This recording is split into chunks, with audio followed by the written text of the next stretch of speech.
বাপরে বাপ, যা গরম পড়েছে! গরমের দিনে কোনো কিছু খাবারই ভালো লাগে না, তাই এই রেসিপিটা যদি একবার বাড়িতে বানান তাহলে মুখে খেতেও ভালো লাগবে আর শরীরের পক্ষে খুবই উপকারী। বাই দ্য ওয়ে, আমি মল্লিকা। আজকে আপনাদেরকে সবজি দিয়ে একটি টকের রেসিপি বানিয়ে দেখাবো। এখানে ঢ্যাঁড়স, মূলো আর নিয়েছি বেগুন, ভালো করে কেটে পরিষ্কার করে ধুয়ে রেখেছিলাম।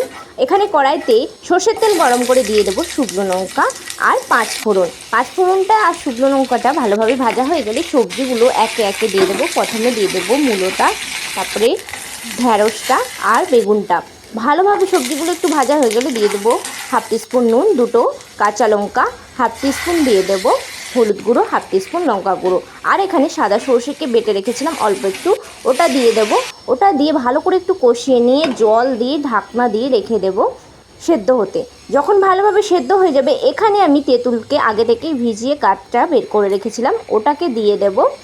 দিয়ে 2 মিনিট মতো ফুটিয়ে 1 টিস্পুন মতো চিনি দিয়ে ভালোভাবে ফুটিয়ে নামিয়ে নেব। ব্যাস রেডি। টকটা কিন্তু আপনাদের ব্যালেন্স অনুযায়ী দিতে পারেন। ভালো লাগলে একটা লাইক করে দিও।